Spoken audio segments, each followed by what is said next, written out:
পুরা যৌগের মধ্যে যার যোজনী বেশি থাকবে, যার কি থাকবে, যোজনী বেশি থাকবে, সেটাই হচ্ছে কি আমার কেন্দ্রীয় পরমাণু। তাহলে বন্ড পেয়ার ইলেকট্রন কত হবে বলতো?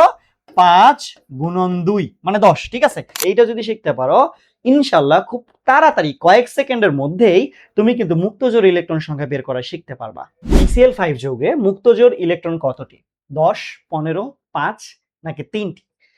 এই মুক্তজোড় ইলেকট্রন নির্ণয় করার জন্য আমরা আজকে একটা শর্টকাট অ্যাপ্লাই করব। তোমরা এটাতে বের করতে গেলে অনেক বেশি প্যারা খাও, আগে যৌগের স্ট্রাকচার আউট করো বা হচ্ছে লুইসের স্ট্রাকচার আউট করো, দেন হচ্ছে এখান থেকে তোমরা লোন পেয়ার ইলেকট্রনগুলো বের করো। আমরা এটার জন্য আজকে একটা সূত্র টাইপের শিখবো যেটাতে তুমি খুব সুন্দরভাবে বের করতে পারবা। এই জন্য লেখো মুক্তজোড় ইলেকট্রন ইকুয়াল, উপরে লিখবা হচ্ছে যৌগে যৌগে হ্যাঁ যৌগে যোজ্যতা স্তরের ইলেকট্রন, যোজ্যতা স্তরের ইলেকট্রন টোটাল যৌগে, ফুল PCl5 যৌগে, মাইনাস বন্ড পেয়ার ইলেকট্রন বা হচ্ছে বন্ধন জোড় ইলেকট্রন। ওকে, মাইনাস হচ্ছে কি বলতো? বন্ধন জোড় ইলেকট্রন, বন্ধন জোড় ইলেকট্রন ডিভাইডেড বাই 2। ওকে, চলো এখন করে দেখি কি বলছি। যৌগে যোজ্যতা স্তরের ইলেকট্রন, আচ্ছা বলছে কি আমাকে PCl5 পুরা যৌগে মুক্তজোড় ইলেকট্রন বের করতে বলছে। তো ফসফরাসের ক্ষেত্রে যোজ্যতা স্তর অর্থাৎ শেষ কক্ষপথে কয়টা আছে বলো তো? ফসফরাস কত? 15, তাহলে কত? 2, 8 আর কত? 5, তাহলে শেষে কয়টা আছে? 5টা।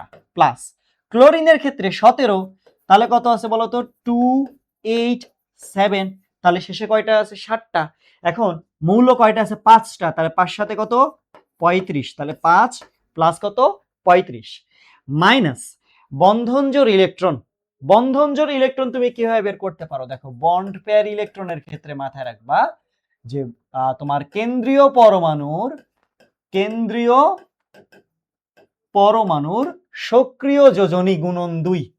ওকে, সক্রিয় যোজনী গুণন 2। কি বলছি? কেন্দ্রীয় পরমাণুর কি সক্রিয় যোজনী গুণন কত হবে? 2। এখন খেয়াল করো, আমি কেন্দ্রীয় পরমাণু কিভাবে বুঝবো? কেন্দ্রীয় পরমাণু হচ্ছে আমার পুরা যৌগের মধ্যে যার যোজনী বেশি থাকবে, যার কি থাকবে, যোজনী বেশি থাকবে, সেটাই হচ্ছে কি আমার কেন্দ্রীয় পরমাণু। তাহলে এই জায়গায় PCl5 এর মধ্যে আমার কেন্দ্রীয় পরমাণু কোনটা বলতো? ফসফরাস। কেন্দ্রীয় পরমাণু কত? ফসফরাস। এখন ফসফরাসের এখানে ব্যবহৃত যোজনী, হ্যাঁ সক্রিয় যোজনী বলতে হচ্ছে ব্যবহৃত যোজনী। ব্যবহৃত যোজনী কত? দেখো, ফসফরাস এখানে কত? Cl5টা আছে, তার মানে ব্যবহৃত যোজনী কত? 5। তাহলে বন্ড পেয়ার ইলেকট্রন কত হবে বলতো? 5 গুণন 2 মানে 10। ঠিক আছে, তাহলে বন্ড পেয়ার ইলেকট্রন খেয়াল করে দেখো, বন্ড পেয়ার ইলেকট্রন কি বলছি?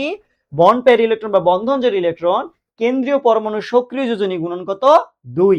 তাহলে তুমি কি করবা? আছে হচ্ছে যোজনী 5 গুণন কত? 2 ডিভাইডেড কত? এই যে টোটাল 2। তাহলে আমার কত আসে উপরে?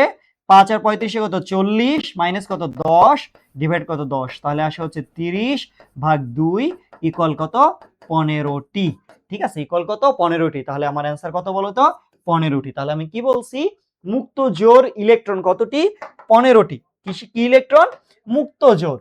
এখন এইখানে একটা কথা আছে ভাইয়া, যদি তোমার বলে যে মুক্ত ইলেকট্রন, হ্যাঁ তোমাকে যদি বলা হয় মুক্ত ইলেকট্রন, মুক্ত ইলেকট্রন, তাহলে তুমি কি বলবো বলো তো?